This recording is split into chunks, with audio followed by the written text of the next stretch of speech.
Lição de número 5, o juízo contra Sodoma e Gomorra, começa na página 31, mas na página 32 nós temos a leitura bíblica em classe. Geralmente nestas nossas aulas eu não leio essa leitura bíblica porque entendemos que todos nós já fazemos como professores, preparando-nos para essa classe. No entanto, nessa lição eu marquei aqui para mim mesma para não me esquecer de ler com você esta leitura.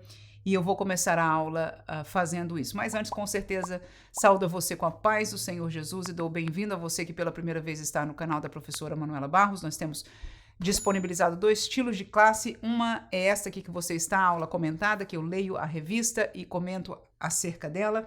E a segunda aula é aquela que nós chamamos de aula tradicional deste canal, onde eu passo para você um roteiro como esse, que você pode imprimir gratuitamente. Nós usamos esta didática um pouco diferenciada, mas 100% acerca do mesmo assunto, o mesmo tema, o mesmo material da nossa revista. Começando então na página 32, a leitura bíblica em classe está em Gênesis 18, versículo 23 ao 32, e o texto diz o seguinte: E chegou-se Abraão dizendo: Destruirás também o justo com o ímpio?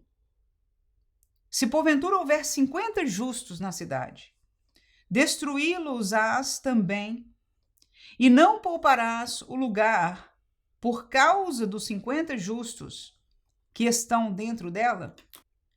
E eu até vou marcar aqui a questão de Abraão, a questão do número dos justos, né? Ou seja, Deus poupar os justos, mas também me chamou a atenção agora, pela primeira vez, o lugar. Poupar o lugar, poupar a cidade, poupar as estruturas da cidade. Foi um questionamento que ele fez a Deus. E ele segue: Longe de ti que faças tal coisa, que mates o justo com o ímpio, que o justo seja como o ímpio longe de ti seja. Não faria injustiça o juiz de toda a terra? Então, esta palavra aqui mostra um zelo por aquilo que Deus é. Versículo 26. Então disse o Senhor: Se eu em Sodoma achar 50 justos dentro da cidade, pouparei, veja bem, todo o lugar por amor deles. E respondeu Abraão, dizendo: Eis que agora me atrevi a falar ao Senhor ainda, que sou pó e cinza. Se porventura faltarem de 50 justos 5, destruirás por aqueles 5 toda a cidade? E disse: Não a destruirei, se eu achar ali 45. E continuou ainda a falar-lhe, e disse: Se porventura acharem ali 40. E disse: Não o farei por amor dos 40. Disse mais: Ora, não se ire o Senhor, se eu ainda falar, se porventura se acharem ali 30. E disse: Não o farei, se achar ali 30. E disse: Eis que agora me atrevi a falar ao Senhor, se porventura se acharem ali 20. E disse: Não a destruirei por amor dos 20. Versículo 32 e último. Disse mais: Ora, não se ire o Senhor, que ainda só mais esta vez falo. Se porventura se acharem ali 10. E disse: Não a destruirei por amor dos 10. Então veja que por este texto nós conhecemos o coração de Abraão, mas principalmente o coração de Deus, que permitiu-se ser desafiado. A maneira que Abraão fez, ele tem tato com falar com Deus, dizendo: me perdoe ainda, me atrevi, etc., sou pó e cinza. E numa colocação não falsa, não política, mas sincera, porque senão Deus não aceitaria. Mas em sinceridade, este desafiar da pessoa de Deus, e Deus se permitiu, não só permitiu, mas deu a ele razão, inclusive quando chegou ao número de somente 10 pessoas justas. E você sabe, conhece o demais da história, nós temos acompanhado nessa série de lições, que o justo ali era o seu sobrinho Ló. Neste contexto, nós estudamos que os anjos foram lá tirar eles de lá, não é? Ele, a sua esposa e suas 2 filhas, porque nem os genros quiseram vir, zombaram dele. No entanto, vemos aí 4 pessoas. Se já haviam 4, e Deus disse que não destruiria se tivesse 10, então são menos de 10 pessoas que necessitariam estar justas naquela cidade, ou seja, não no nível de maldade que a cidade se encontrava contra Deus. Vamos ao estudo da nossa lição a partir da da página 34, a introdução diz: nesta lição estudaremos Gênesis 18. O patriarca recebe a visita de 3 mensageiros do Senhor que anunciam o nascimento de Isaque.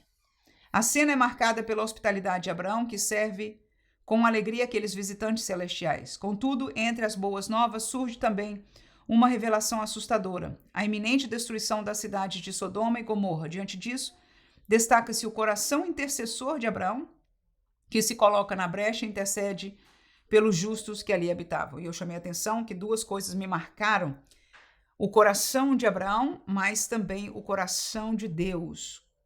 Conhecer a este Deus que se permitiu e que foi com Abraão junto nessa intercessão e nessa realidade de justiça, até onde Abraão, inclusive, o desafiou.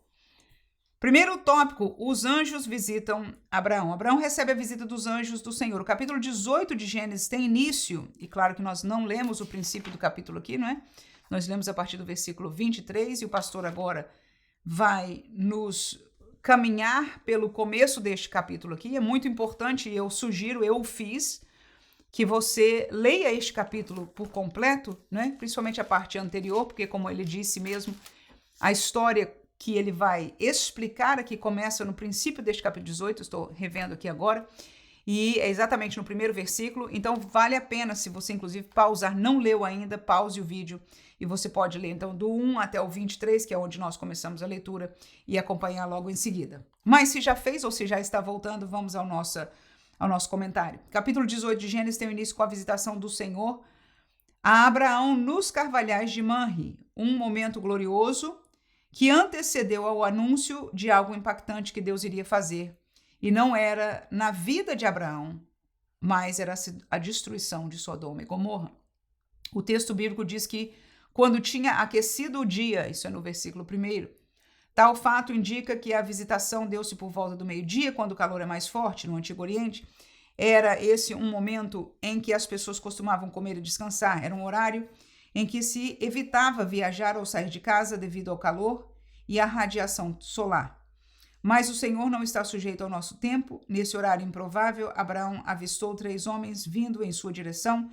Ao vê-los, ele correu ao encontro deles e prostrou-se em terra. Esse ato pode parecer estranho a nós, mas era um gesto comum no Antigo Oriente, um gesto de hospitalidade. O patriarca foi hospitaleiro, oferecendo proteção e provisão para os visitantes. Então, esta é uma marca cultural, mas que também nós vemos chamada a atenção para nós aqui na pessoa de Abraão. E até entendo que ninguém estava olhando, talvez ele não precisasse fazer tão abertamente ou com tanta... Bastava dizer sim caso fosse pedido alguma coisa da parte de Abraão, mas Abraão não esperou eles chegarem, não esperou eles pedirem alguma coisa, pousada, ou enfim, se apresentarem ou nada disso. É bem interessante ver que ele foi ao encontro deles, oferecendo a sua hospitalidade. Segundo subtópico, a hospitalidade de Abraão. O patriarca vai até a tenda de Sara e pede que ela amasse o pão. E ele mesmo corre até o curral, escolhe uma vitela e ordena que seja preparada. Precisamos aprender com Abraão a arte da hospitalidade, algo que parece estar esquecido nos dias atuais. Ser bem recebido é muito bom, mas receber o próximo com hospitalidade é ainda muito melhor. E aí eu lembro as palavras, do Senhor Jesus, que diz: mais bem-aventurada coisa dá do que receber. O patriarca ofereceu o melhor aos visitantes, e enquanto estavam ali desfrutando do alimento e da hospitalidade, os homens perguntaram a Abraão: onde está Sara? Naquele tempo, as mulheres não eram vistas quando homens desconhecidos, que não pertenciam à família, estavam presentes, mas certamente eles sabiam que ela estava escutando tudo à porta da tenda. Então os visitantes falam a Abraão: eis que Sara, tua mulher, terá um filho. Era essa a promessa mais aguardada por Abraão e Sara. Então vemos aí neste momento que Abraão, que os recebeu com tanta alegria e hospitalidade, cuja virtude o pastor nos chama a atenção a revisitá-la, principalmente no contexto que nós vivemos hoje, culturalmente, porque não só há exemplo de Abraão no Antigo Testamento, mas, segundo o que aprendemos a modelo da igreja neotestamentária, nós somos chamados a ter um coração aberto para compartilhar, para receber e ser hospitaleiros. E inclusive no Novo Testamento há uma menção como essa, você pode estar recebendo um anjo do Senhor sem saber. E aqui neste caso aconteceu exatamente isso. Claro, nós não queremos fazer disso uma doutrina, numa expectativa de todo o tempo, porque já tem muita gente cinematograficando, se é que existe essa palavra, as verdades espirituais da Bíblia. Nós não precisamos disso, basta-nos obedecer a palavra de Deus e conviver e receber e sermos agraciados com as bênçãos que Deus tenha para as nossas vidas. Mas seguindo aqui, ele não só fala da hospitalidade, mas fala claramente que estes visitantes estavam trazendo uma mensagem do céu. A primeira mensagem que fala aqui é uma mensagem de confirmação de uma bênção, de confirmação de uma promessa. E foi assim que nós colocamos no nosso roteiro para este primeiro tópico, a confirmação da promessa de Deus, a confirmação de quem era ou como era o coração de Abraão. E, por último, que nós vamos falar do terceiro subtópico aqui, a questão de Sara em sua humanidade. O riso de Sara é o terceiro subtópico. Ao ouvir que teria um filho, Sara riu. Ela não riu de Deus, mas certamente da sua condição física. Mas o Senhor lembra a Sara que não há nada demasiadamente difícil para ele. Deus conhece o nosso coração e ele viu fé no coração de Sara, apesar de sua risada. O Eterno nos conhece bem, conhece as nossas fragilidades e as nossas quedas. No entanto, ele não desiste de nós, apesar da nossa incredulidade, do nosso riso e da nossa dor. Depois de entregar a mensagem divina a Abraão e a Sara, o Senhor fala a respeito da destruição de Sodoma. E quando eu marquei aqui, eu marquei para você do 9 ao 15 neste roteiro. Se você não for olhar este vídeo, eu gostaria que você marcasse aí para ler este trecho na sala de aula. Quando em todos os contextos aqui vai mostrar Sara rindo, ou seja, ela mostra uma realidade da nossa humanidade, como disse bem o pastor aqui, não duvidando de Deus, mas rindo-se da sua condição, porque neste momento ela não só não tinha mais o costume das mulheres, o seu período mensal, mas ela já tinha 90 anos de idade, quando ela teve a criança, né, 90 anos de idade, então ela estava à beira dessa idade, 89 provavelmente por aí, então era tão velha que mesmo no contexto daquele tempo estava fora de possibilidade alguma, e até o seu senhor, ela menciona o seu esposo, né, o seu senhor ou seu esposo, já com essa idade dele, como teríamos filho, ou seja, a impossibilidade. Mas os anjos, os mensageiros de Deus, colocando assim, questionam ou falam contra a reação de Sara, e o segundo sentimento que nós vemos aí do coração de Sara é o temor. A Bíblia diz claramente neste contexto aqui, você pode voltar lá no versículo e ver, eu penso que é já no 15, que ela temeu. Ela diz, não me ri, claro que ela riu, mas ela respondeu isso porque ela temeu. Então, às vezes, nós caímos na nossa humanidade, nós falhamos a nossa fé por causa da nossa visão das coisas naturais. Mas uma vez que somos exortados pelo Espírito de Deus, nós tememos, e isso é importante. Isso é importante. O ideal seria nós acreditarmos cegamente.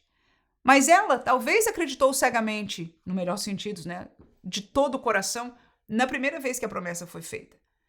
Mas agora se passaram tantos anos, praticamente 25 anos, desde a primeira vez que Deus falou sobre este assunto e os prometeu. Então agora Deus entende a nossa fragilidade, a nossa pequenez, mas quando ele nos chama atenção, quando ele nos corrige, Sara temeu e nós devemos aprender a ter este mesmo coração temeroso. Amém? Então este é o primeiro tópico da nossa lição. O segundo tópico fala, Deus anuncia seus planos a Abraão. Então o primeiro tópico fala de bênção, o segundo tópico fala da destruição que Deus estava planejando em executar. Veja o primeiro subtópico, o anúncio da destruição. Já aprendemos que a terra entre Betel e Ai não comportava mais os pastores de Abraão e Ló. O tio e o sobrinho decidiram se separar depois de uma desavença entre seus pastores. O patriarca dá a Ló, seu sobrinho, a honra de escolher primeiro, e este viu somente a beleza das terras férteis e decidiu estabelecer-se nos arredores de Sodoma. O que Ló não sabia era que os habitantes de Sodoma eram maus e grandes pecadores contra o Senhor. E nós até falamos um pouco sobre isso na aula passada. Segundo subtópico, o pecado leva à destruição. O texto de Gênesis 18 mostra que o Senhor revelou a Abraão o seu plano de destruir Sodoma e Gomorra. O salmista ensina que Deus revela seus planos para os fiéis. O problema é que muitas vezes não estamos dispostos a ouvir ao Senhor. E eu me parei aqui agora lendo isso com você, não foi algo que eu marquei aqui, mas eu me lembrei ao ler isso aqui, que algumas pessoas destes movimentos mais recentes distorcem esta palavra do Salmo aqui. Quando eu li, me lembrei que nos seus livros eu li como uma dos textos bíblicos que eles usam para defender o seu movimento, o movimento dos apóstolos e profetas do dia de hoje, um movimento antibíblico. Não que o nome apóstolo e profeta ou até o ministério não deixe de existir, mas a maneira que eles traçam o desenvolvimento deste movimento é antibíblico. Tenho lido o seu material, porque não posso falar contrário sem conhecer aquilo que as pessoas apresentam, com certeza, e tendo como verdade a Bíblia Sagrada, como instrução da nossa vida, digo as palavras que digo agora, e uma das suas colocações bíblicas, né, é isso, que Deus revela os seus planos para os fiéis. Deus não revela todos os seus planos, Deus não revela sempre, e nós não estamos dependentes todos como igreja desta revelação a todo tempo do Senhor, porque a revelação maior para pautar a nossa vida é a palavra de Deus, e ela foi encerrada. Não é que Deus não revele nada depois, não possa revelar, mas toda a revelação que acontece depois deste tempo, pela própria palavra nós entendemos, ela tem que estar vinculada, ela não pode contradizer a revelação que Deus já nos deu, e é essa que nós temos. Então, um dos problemas é a manipulação desta revelação, como nós estamos falando aqui, e o outro é o que o pastor colocou aqui, né? Que nós não estamos dispostos, atentos, em comunhão, porque a pergunta é, o pastor diz, nós não estamos dispostos a ouvir o Senhor, mas o que significa isso de não estar dispostos? Eu não entendo que nós, como seres humanos, não queiramos ouvir, pelo contrário, até a prova de que muitas pessoas veem esta manipulação profética do dia de hoje e ainda assim vão atrás. Por quê? Porque há um desejo que em toda esta parafernália haja alguma verdade de Deus, né? E eu escutei obreiros falando isso para mim, na minha cara, dizendo nem toda profecia necessita ser verdadeira ou necessita estar correta. E não é isso que eu entendo da palavra de Deus. Se a palavra profética veio de Deus, ela tem que estar 100% correta. Glória seja dada ao nome de Jesus. E nós devemos, inclusive, pela Bíblia Sagrada, Novo Testamento, julgar todas as profecias. Então, há um movimento que está tentando forçar-nos a um lugar que não é bíblico, mas eu entendo que o ser humano deseja conhecer do amanhã, por isso o interesse muito grande que nós temos na escatologia. Nós desejamos saber a vontade de Deus, mas nem sempre eis aí, talvez, uma verdade mais ajustada. Nós nos alegramos com a vontade de Deus. Isso é bem possível. Às vezes Deus fala e fala admoestando, nós não queremos este tipo de voz de Deus. Aí é bem mais possível. E quando Deus fala coisas como esta a Abraão, apesar de humanamente ser uma bênção, se todo casal, ou pelo menos a maioria, deseja ter filhos, muito mais naquela época e muito mais eles que estavam nesta expectativa divina de receber esta criança prometida da parte de Deus, né? No entanto, ao chegar esta promessa neste último momento, nós vemos que já o coração já está, não é, marcado por este tempo de espera. Então isso também pode acontecer conosco. A dúvida, a incredulidade pode tomar algum lugar.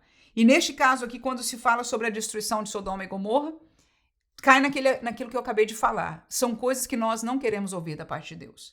E isso é muito importante nós pararmos um minutinho e tomarmos atenção junto com a nossa turma. Porque há um pré-entendimento de que quando Deus fala, Deus somente vai falar bênçãos. E eu quero expor isso aqui, porque eu nem sei se eu tenho um livro aqui de um... Sim. O Reino Falsificado, né? Um dia nós vamos trazer um material sobre isso aqui. Eu penso que este livro ainda não está traduzido para português, mas espero em Deus que em breve esteja. Eu vou verificar se já não está. E ele fala sobre este movimento, né? E como eu disse para você, assim como eles tomam o cuidado de não falar sem conhecer, e a irmã Holly Pivec, ela esteve na escola de profetas, escola de ministros, escola de coisas sobrenaturais, né, da igreja Betel, do ministério Betel, participando para saber, para ver por dentro, para não falar algo que não seja verdade sobre aquilo que acontece ali. E ela fala alguma coisa sobre o que está lá, e mesmo na sua primeira aula, eles são ensinados, quando são ensinados a profetizar, se é que isso existe biblicamente falando, mas na escola sim existe, e eles são ensinados que eles não podem falar absolutamente nada mal, nada negativo. E eu coloco esta verdade, este acontecimento dos nossos dias, com o que a palavra de Deus nos diz e que o pastor nos chama a atenção aqui, né? Deus pode revelar para nós, nem sempre, nem tudo ele revela aos seus fiéis, e tem outro detalhe, aos seus fiéis, amém? Mas, quando nós estamos lidando com a revelação de Deus, Deus revela a sua vontade e a sua determinação.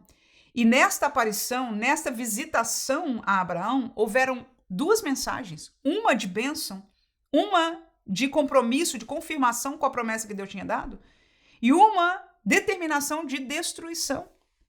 Por quê? Porque o juízo de Deus naquele momento estava já determinado contra Sodoma e Gomorra. Então nós podemos ouvir da parte de Deus não só um caminho, um tipo de palavra, que claro, todos nós queremos escutar dessas, mas Deus pode também trazer mensagem de admoestação, mensagem de juízo e assim por diante. Então, aprendamos e sejamos sensíveis a ouvir a voz de Deus tal qual ela é. O pecado de Sodoma e Gomorra era imenso, e eu estou terminando a página 35, e o Senhor não podia mais suportar a iniquidade daquele lugar. E quando eu expliquei isso na minha lição tradicional, eu expliquei como uma balança, porque nós aprendemos isso daquela menção em Daniel, não é? Que a mão escreve pesado foste na balança. E quando eu observo o juízo de Deus na Bíblia Sagrada e a maneira que Deus fala, as menções que ele faz, é exatamente isso, o peso da injustiça, o peso, ou seja, Deus que é longânimo, nós conhecemos isso. Deus é longânimo, ou seja, ele tarda em se irar. A sua justiça é machucada, é magoada por qualquer injustiça, qualquer maldade, qualquer injustiça. Deus vai tomar em conta isso. Nada passa para Deus. Mas Deus não reage como nós reagimos. Deus é longânimo, ele é paciente. Mas quando alguém não dar ouvidos, quando alguém pesa na injustiça a tal ponto que Deus, vamos colocar essa palavra aqui bíblica, né, não pôde mais suportar ou pesou para um lugar aonde Deus não vai deixar passar, não vai permitir aquela injustiça passar, então ele entra em juízo, ok? Então, nós vemos palavras de juízo na literatura dos profetas do Antigo Testamento, e nós vemos aqui que Deus entra em juízo para com Sodoma e Gomorra. E é bem interessante a colocação, que eles disseram, olha, nós vamos lá, porque o clamor de Sodoma e Gomorra tem subido diante de Deus, né? E nós vamos verificar se é assim mesmo. Então, veja que Deus não perde em nada, não vai fazer injustiça em absolutamente nada. Ele vai verificar. E este clamor, claro que ele sabe todas as coisas, é uma alusão para nós entendermos o cuidado de justiça que Deus tem. Amém? Eu lembrei-me, falando disso, do sangue de Abel, lembra disso? Porque é o mesmo vocabulário bíblico. Deus diz, quando fala com Caim, eu ouço o clamor do sangue do seu irmão Abel. Né? E aqui nós ouvimos o clamor dessa iniquidade, deste tempo, em Sodoma e Gomorra, e aí a palavra vem, nós vamos lá verificar se é assim mesmo que está a situação, e sendo assim, a destruição ocorrerá. Vou terminar agora a nossa página 35, que diz, Deus é santo e não tolera a iniquidade, embora tenha misericórdia do pecador. Então o Eterno toma a seguinte decisão, descerei agora, tá aí o texto, e verei se com efeito tem praticado segundo este clamor que é vindo até mim, e se não, sabê-lo-ei. Portanto, está a palavra bíblica daquilo que nós já mencionamos. Terceiro subtópico, a intercessão. Este é o texto que nós lemos, né, na leitura bíblica em classe. A decisão já estava tomada, mas Deus revela a seu servo o juízo que estava por vir. Diante do que o Senhor faria, Abraão coloca-se na posição de um intercessor. Eu até anotei aqui a exemplo de Moisés, né? Moisés fez algo assim semelhante para com Deus.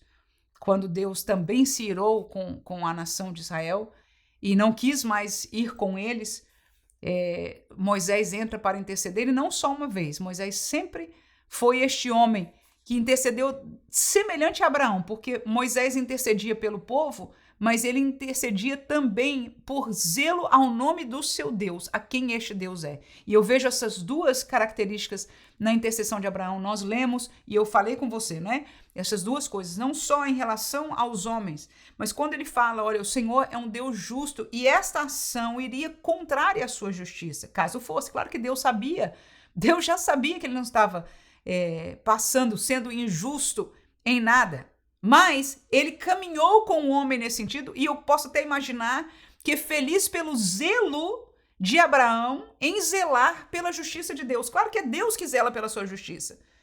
Mas nós, como humanos, da nossa maneira, ele não viu mal esta posição, como Davi teve uma posição semelhante ao zelo de Deus. Moisés teve essa posição semelhante, e agora nós vemos Abraão tendo também. Então nós somos zelosos de Deus, de quem Deus é, sabendo, tendo a segurança de que ele não vai falhar em nada. Aleluia. Se o que ele fizer, se Deus é justiça, tudo que ele fizer está dentro de uma justiça perfeita. E Abraão não via todas as coisas, e por isso ele questionou diante de Deus, mas pôde concluir que Deus estava certo, com certeza. Ele suplica, vou continuar a leitura aqui na página 36, a favor do Senhor pelos habitantes das cidades que eram justos e que seriam destruídos juntamente com os ímpios. Abraão roga a Deus para que ele tenha misericórdia e poupe os justos das cidades. Tal atitude revela o coração justo e bom do patriarca. Ele foi um intercessor, pediu com paixão e misericórdia a graça de Deus em favor dos inocentes. A iniquidade das cidades de Sodoma e Gomorra eram tão grandes que deu origem ao termo sodomita, uma referência aos moradores da cidade de Sodoma. O Senhor enviou 2 anjos até a cidade de Sodoma, e Ló encontra-os e convida-os a passar a noite em sua casa. Porém, os homens de Sodoma eram tão perversos e promíscuos que cercaram a casa e exigiram que os visitantes fossem levados para fora. Ló não consente com tal coisa e oferece as suas filhas com a intenção de proteger os visitantes. E este texto aí, o limite do mal, né, nós colocamos aqui, na verdade, neste tópico aqui do nosso estudo, eu coloquei da destruição, o limite do mal para Deus, nós já falamos sobre isso, o livramento dos justos é neste contexto agora de Ló está sendo tirado dali por estes anjos, vai acontecer daqui a pouco na leitura, mas a realidade dos injustos é isso que o pastor está falando aqui. E eu botei os textos bíblicos, tá? Eu vou botar esse roteiro também aqui na descrição deste vídeo, porque você pode ir marcar somente ou ver os textos bíblicos que nós colocamos aí, mostrando a realidade dessas pessoas, e como o pastor mencionou aqui, é exatamente o que o texto bíblico diz. Aqueles homens, quando viram os 2 visitantes entrando na casa de Ló, bateram na porta, diz que toda a cidade, né, todos os homens da cidade se reuniram. O que ele queria era molestar sexualmente, né, aqueles 2 homens, e como Ló não quis dar, chegando a oferecer as suas filhas virgens, para que os homens, ele diz mesmo essas palavras, fizessem delas o que eles quiserem, mas não quiseram nada disso, mesmo um absurdo desse. E aí o que acontece na história é que eles ferem a ele, os mensageiros de Deus, com a cegueira. Então vamos continuar a leitura aqui. Então os mensageiros de Deus ferem de cegueira aqueles homens ímpios de Sodoma. Ló aproveita a situação e foge com sua mulher e suas filhas. Deus aguarda a saída de Ló e sua família, destrói Sodoma e Gomorra com uma chuva de enxofre e fogo. E enquanto essa colocação aqui do pastor foi rápida, eu sugiro a você a ler estes textos. Como eu já falei, está aqui no Gênesis capítulo 19, né? Nós marcamos o material aqui, você pode olhar os textos, mas enfim, também se você quiser já ler o 18, que nós sugerimos que você tivesse lido, leia o 19 também, porque você vai ter todo o entendimento deste cenário e vai poder falar com mais facilidade na sua sala de aula. Então, isso que o pastor sintetizou aqui acontece, não é, que aqueles mensageiros foram chamar Ló para sair, mas ele se tardava, e eles literalmente tomam pela mão, né, tirando, a graça de Deus é essa, né, que nos arranca fora da destruição, e há um paralelo bíblico para o tempo presente. Muitos acreditam que a igreja ou algum crente vai passar pela grande tribulação. Eu quero lembrar-nos num paralelo desta palavra, que nós não fomos destinados, como diz a Bíblia, para a ira, e a grande tribulação é o que a palavra profética chama de o grande dia do Senhor, o derramamento da ira do nosso Deus. Então há um tempo que Deus destinou para derramar a sua ira contra todos aqueles que são pecadores, que não aceitaram, não é, a graça de Deus, e este tempo pré-determinado e falado em alguns textos proféticos, desde Daniel, Ezequiel e assim por diante, Jeremias, outros textos proféticos, falam sobre o grande dia do Senhor, e este é o tempo da grande tribulação.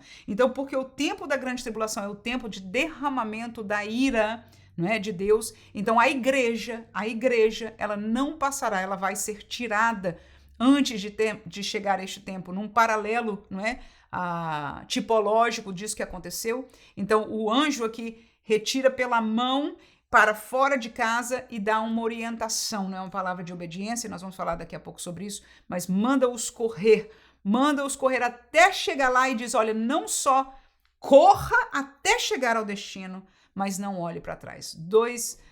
Duas palavras que em si têm bastante bagagem para nós nos questionarmos, não é, num paralelo para as nossas vidas hoje. Nós que saímos e escapamos da destruição, a destruição do pecado, né? Não só não vamos passar pela destruição dos 7 anos da ira de Deus, mas nós já saímos do lugar aonde está a destruição marcada, no melhor sentido, a condenação, onde está as trevas desta cidade promíscua, no caso agora deste mundo. Nós fomos tirados com mão forte do Senhor e transportados para o reino do Filho do seu amor, como diz o texto bíblico, né? O reino de Deus. E a palavra é que agora nós estamos num caminho, nós estamos numa peregrinação e nós não devemos olhar para trás. Eu penso que é um paralelo justo e próprio para nós fazermos, amém? Principalmente que junto com o nosso olhar eu me pergunto o que levaria alguém a olhar para trás. É porque o seu coração de alguma maneira ainda está preso no que ficou para trás.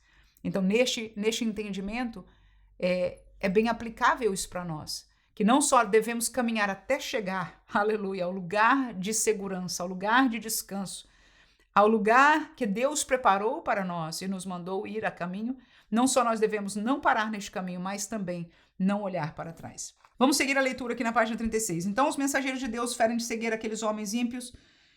Ló aproveita a situação, foge. Deus aguarda a saída de Ló. Eu já tinha lido isso, né? E manda chuva de fogo e enxofre. Aí vem, essas cidades tornaram-se símbolo de advertências divina contra a maldade. E veja que até o Novo Testamento menciona sobre elas. Isso é muito interessante, irmãos. É um de aprendizado, porque a Bíblia interpreta a própria Bíblia. Então, quando nós encontramos no Novo Testamento um ensino baseado em algo que nós aprendemos no Antigo Testamento, vale nos tomar atenção e entender que nós podemos, como nós fizemos aqui nesta classe, aplicar, né, determinados ensinos neste texto, porque a própria palavra de Deus o faz. Até os dias atuais, essas cidades nunca mais foram novamente erguidas ou habitadas, e o solo da região é improdutivo devido à grande quantidade de enxofre. Terceiro tópico, a destruição de Sodoma e Gomorra, agora já na página 37. Deus é fogo consumidor. Depois da destruição da humanidade na época de Noé, por causa da corrupção geral do ser humano, a destruição de Sodoma e Gomorra nas Campinas do Jordão foi o fato mais marcante e tornou-se referência e alerta da parte de Deus para toda a humanidade. Não podemos nos esquecer de que o eterno é amor, mas também é justiça. E eu faço uma pausa aí porque este é o que é o importante. Nós falamos um pouco no outro tema, né, no sentido de preparar o nosso coração, mas teoricamente, conhecendo o Deus da palavra, nós temos que entender que estas duas virtudes, que são virtudes naturais de Deus, morais de Deus, pertencem a Ele em sua plenitude. Ou seja, Deus não tem mais menos amor. Deus não deixa de amar para praticar a justiça. Deus não é só justo ou mais justo, ou pratica mais justiça do que amor para com alguém ou para com outro. Deus é perfeito em amor e em justiça, para com todos e em todos os tempos, ok? Então nós temos que revisitar estes momentos onde nós vemos evidenciado o amor ou nós vemos evidenciado a justiça, porque nós temos que entender e visitar cada momento entendendo que essas duas virtudes estão plenamente sendo aplicadas em todo o tempo. Deus nunca é mais do que outro. Agora, como nós explicamos no tópico passado, o amor de Deus lhe faz ser longânimo. Mas quando chega o tempo ou o limite, não é, da injustiça, em Deus entra em juízo, porque a justiça de Deus, que esteve todo o tempo, não é, em balance com o seu amor, chegou num ponto onde ele tem que entrar em juízo. E há não só momentos de juízo de Deus durante a vida pessoal, familiar, de um grupo, de uma nação, ou o que quer que seja que Deus falou na Bíblia Sagrada e nos explicou dessa maneira, mas, como nós dissemos, há um tempo de juízo escatológico que Deus determinou. Por exemplo, o tempo da grande tribulação, né? Então, nós temos que entender pela palavra de Deus aquilo que é determinação de Deus e entender também, ou pelo menos conhecer. Se não entendemos, tentamos entender, mas conhecer esta realidade de Deus, que é perfeitamente amor e perfeitamente justiça. Seguindo aqui, ele é fogo consumidor, pelo que, tendo recebido um reino que não pode ser abalado, retenhamos a graça, pela qual sirvamos a Deus agradavelmente com reverência e piedade, porque o nosso Deus é um fogo consumidor. O que significa isso, irmãos?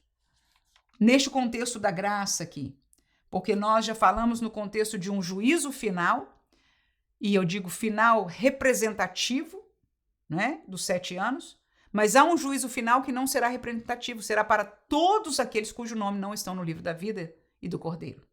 Isso é simples de ler na Bíblia Sagrada, amém? Então chama-se o trono branco e este juízo final vai acontecer, mas o autor aos Hebreus está falando desta realidade de justiça de Deus, de juízo de Deus permanente, ou seja, atuante. Como eu disse, ele não deixa de atuar, não é? A justiça de Deus não deixa de atuar e há um juízo que nós olhamos para ele.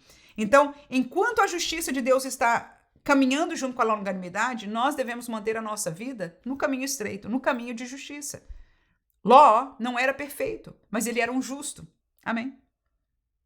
Ele talvez fez uma coisa ou errou em outra coisa. E no passado eles resolviam os seus pecados para com Deus, no melhor dos sentidos, solucionava através de sacrifícios.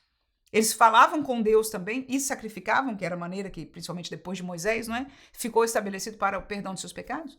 Hoje nós temos outra maneira, e o autor aos Hebreus já fala no nosso contexto, né, que nós sirvamos a Deus com reverência e piedade, ou seja, a maneira que o nosso coração e as nossas ações vão atuar, né, nos vai fazer permanecer no caminho de justiça. Por quê? Porque nós devemos nos lembrar que quando a justiça chega a um certo lugar, há um Deus que é fogo consumidor, ou seja, o juízo de Deus virá, ok? Então, porque há um juízo, nós somos lembrados a manter-nos dentro da justiça de Deus.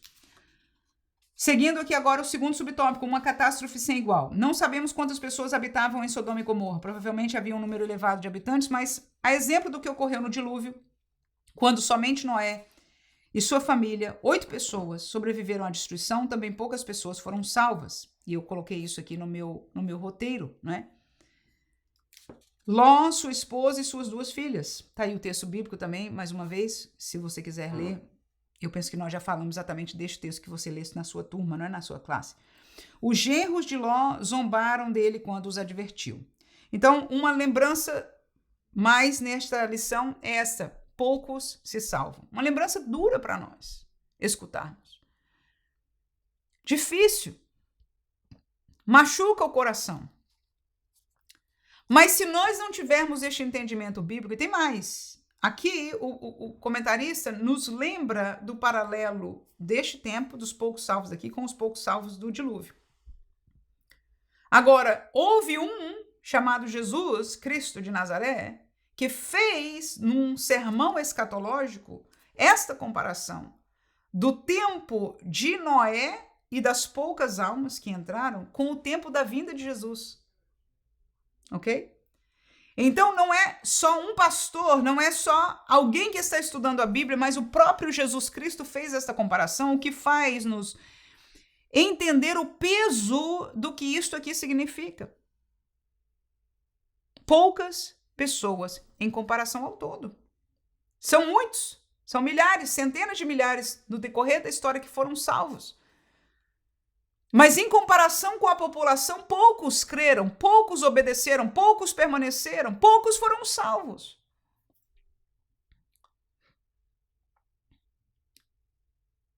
E isto aqui foge da realidade da determinação de Deus, porque Deus deu ouvido a Abraão e disse, se tiverem 10 pessoas, eu até não vou destruir ninguém mais, não vou destruir a cidade, não vou destruir o lugar, por amor dos justos. Mas não havia, então é um aprendizado sobre aonde estão as pessoas que estão nas trevas. João capítulo 3, e eu mencionei no meu esboço, diz que os homens, quando a luz veio, e essa luz era Jesus, não quiseram a luz, não receberam a luz, por quê? Diz o texto, porque as suas obras eram más. E eles não vêm para a luz para que as suas obras não sejam reprovadas. O mundo ama as suas obras. E por isso muitos estão dispostos hoje a participar de uma igreja que não aponta as obras de pecado. Uma igreja que você pode permanecer nela em pecado, contanto que não mexa com a minha vida sexual, contanto que não mexa com a minha vida de negócio, contanto que não mexa disso, eu posso adorar a Deus. O problema é que Deus não vai comprometer a sua verdade, nunca comprometeu e jamais comprometerá. Ele não muda. Ele não muda. Ele não muda. Ele não muda. Ele não muda. Amém? Então, poucas pessoas aceitaram, se submeteram à palavra da verdade, ao caminho estreito. Tá aí, o que é que faz o caminho ser estreito? O que é que faz o caminho ser estreito? E eu pergunto, será que nós estamos no caminho estreito? Amém? Glória a Jesus. Então, poucos. E essa realidade nos dói, mas ao mesmo tempo, o mesmo Jesus que falou essas coisas disse ir por todo mundo e pregar o evangelho a toda criatura. Não há salvação fora da pregação do evangelho. E o evangelho que ele mandou pregar, o evangelho dele. Que muitas vezes nós somos tentados, eu digo isso sempre que eu falo. Eu confesso, eu fui tentada já a moldar a maneira. Eu já li Rick Warren no passado e questionei. Será que ele não está certo? De mudar a ordem das coisas? Para o pessoal receber, né? Para o pessoal. Não deu certo. Pode até dar certo em alguns lugares de números, mas vai causar esta igreja que nós estamos falando que não tem compromisso com a verdade. Por quê? Porque Paulo disse muito bem, não só Jesus disse, mas Paulo disse, o evangelho de Cristo ele é poder de Deus. Então, presta atenção, por favor. Este evangelho, do jeito que Jesus mandou pregar, do jeitinho que Jesus pregou, que Paulo pregou, que Pedro pregou, que João pregou, do jeito que eles pregaram, é o evangelho que nós temos que pregar. Se nós pregarmos este evangelho, que é a palavra da verdade, este evangelho tem poder. O evangelho moldado por nós, acrescentado, diminuído, diluído, o que quer que seja, não tem poder. Eu estou falando de uma coisa que tem poder espiritual. Nós não entendemos das coisas espirituais. Sabe como é que a gente entende? Se a gente obedecer e funciona. Olha, eu vejo pessoas que não são da minha denominação, que não são pentecostais. E como eu sou pentecostal, a gente sempre, né, vê com os olhos um pouco diferenciados. E claramente, tem um pastor aqui, ele é, acho que de Nova Zelândia, se não me engano, mas ele mora nos Estados Unidos há muitos anos e evangeliza aqui. E ele tem um ministério grande que mostra pelo YouTube, etc. Ele faz, enfim, uma série de coisas, muito grande o ministério dele. E é 100% evangelístico. E ele fala a mesma mensagem. Ele até treina igrejas, quem quiser treinar, tem muito material dele. A mesma mensagem, do mesmo jeitinho. Eu vejo, algumas vezes eu vi, evangelizando jovens, adultos, etc., na rua. A mesma palavra. Uma palavra que eu e você, vamos dizer, não é uma palavra, incomoda. Ele fala com muito amor pelas pessoas, ele fala com muita graça, mas ele fala toda a verdade. Ele coloca o pecado no lugar, diante de Deus, diante da justiça de Deus e etc. E muitos riem e ficam ali. Mas, irmãos, o que eu vivi evangelizando? Eu, crente pentecostal, mas evangelizando a mensagem bíblica. Eu ouvi este irmão, este pastor, evangelizando a mensagem bíblica. E eu vi nos olhos, nas feições daquelas pessoas, a mesma coisa acontecendo. Porque a Bíblia diz que o Espírito Santo convence. Enquanto nós falamos a mensagem sem mudá-la, quem faz a obra de convencer é o Espírito Santo. Esta mensagem é o poder de Deus e é o próprio Deus pelo Espírito Santo que vai trabalhar no coração do homem. E a Bíblia diz que ele convence o homem do pecado. Não somos nós que convencemos. Nós falamos, nós apontamos, nós dizemos o que a Bíblia nos manda dizer. Mas ele convence do pecado, convence da justiça, ou seja, de que Deus é um Deus justo e não vai deixar passar. Que há uma condenação, ou seja, o juízo. Ele convence do pecado, da justiça e do juízo. Que há um juízo para aquele que permanece contrário a Deus. É o Espírito Santo que faz esta obra mais difícil, talvez honestamente impossível para nós, no coração do pecador. E no fim da conversa, chega o momento de decisão. E alguém pode decidir submeter-se à verdade, que agora já foi convencida pelo Espírito no coração, ou não se submeter. E a maioria não se submete. A exemplo do que nós vemos aqui. A maioria não, mas alguns se submetem. O exemplo de Paulo pregando no capítulo 17, eu penso que eu botei nessa lição aqui. Capítulo 17, eu vou deixar, eu já disse para você, né? Eu vou deixar o material para você, disponibilizado aqui. Ele traz a pregação que os doutores de hoje que estudam Atos dos Apóstolos, eu acabei de fazer um curso no meu mestrado sobre Atos dos Apóstolos, chamam de a maior pregação para o mundo gentílico. E no finalzinho deste texto diz lá, poucas pessoas vieram atrás de Paulo. O ajuntamento se dispersou, porque falou de ressurreição, começaram a falar, falou alguma coisa ou outra, dispersou todo mundo. Mas diz que poucas pessoas vieram atrás dele e poucas pessoas se salvarem. Mas sempre poucas pessoas se salvarão, mas alguém se salvará. Então, nosso compromisso, se nós sentimos mal por serem poucos, então vamos fazer o possível para espalhar para muitos, para que poucos destes muitos e muitos possam salvar-se da perdição eterna. Terceiro subtópico, página 37, lá em cima. Transformada em estátua de sal. Infelizmente, a esposa de Ló não seguiu a orientação dos anjos para não olhar para trás. E eu vou parar aí, eu marquei esta frase. Mas foi uma das frases que eu também chamei a atenção no nosso outro estudo. A questão da obediência. A orientação de Deus. Nós entramos pela porta, mas nós caminhamos por um caminho, ok? A porta é Cristo Jesus. O caminho também é em Jesus. Mas este caminho é apertado e ele é uma jornada até o dia que nós entremos nos portões eternos, ok? Há uma orientação para este caminho. E é exatamente esta orientação bíblica, chama-se doutrina, que faz o caminho apertado. Amém? Porque que haveria de errado num caminho que leva ao céu? A princípio, nada. Entrei por Jesus, pela porta que é Jesus, ou seja, criei, e agora estou indo para o céu. Se não tivesse a doutrina, a orientação, seria perfeito. Todo mundo, gente, é só crer, só confessar e acabou. Mas nós bem sabemos que não é assim. A Bíblia nos alerta em muitas instâncias que não é assim.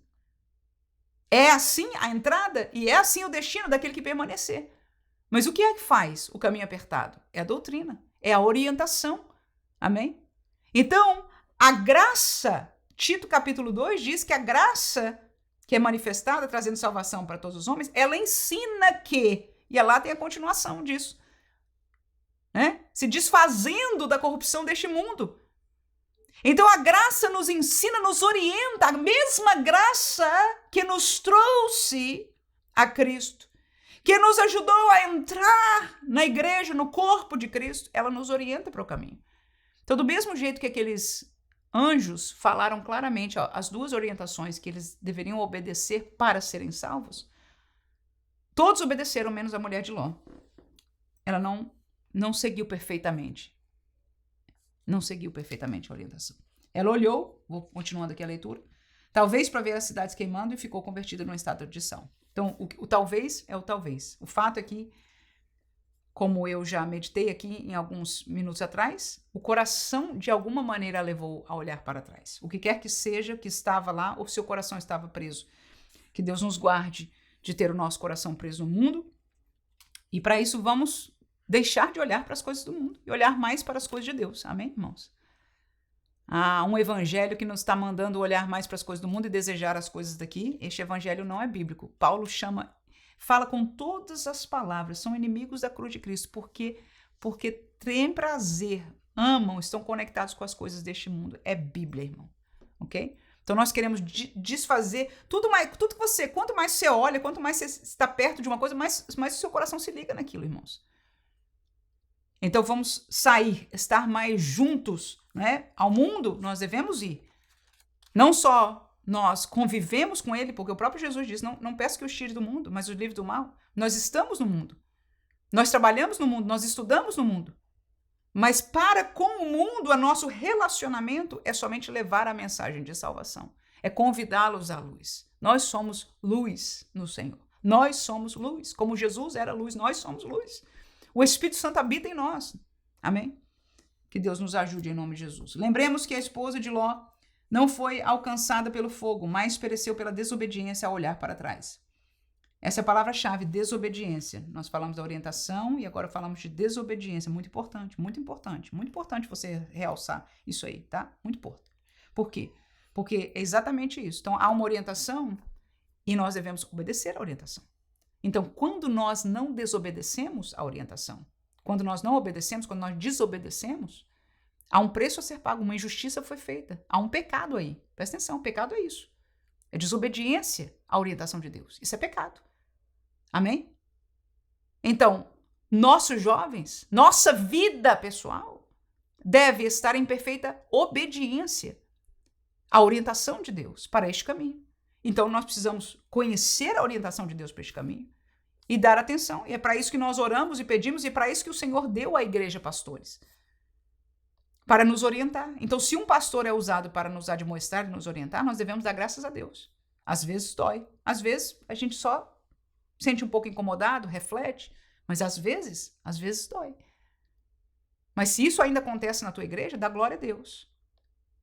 E eu e você nos humilhamos diante da palavra que nós lemos ou que é admoestada para nós. E eu quero dizer que até os próprios obreiros, Paulo admoestou a Pedro. Paulo foi admoestado pelos irmãos, não no sentido mal, mas em alguns momentos orientado, falando, Paulo não faz isso, e ele não fez. Quando ele entendia de Deus, ele diz, não faça isso comigo, porque Deus está me orientando.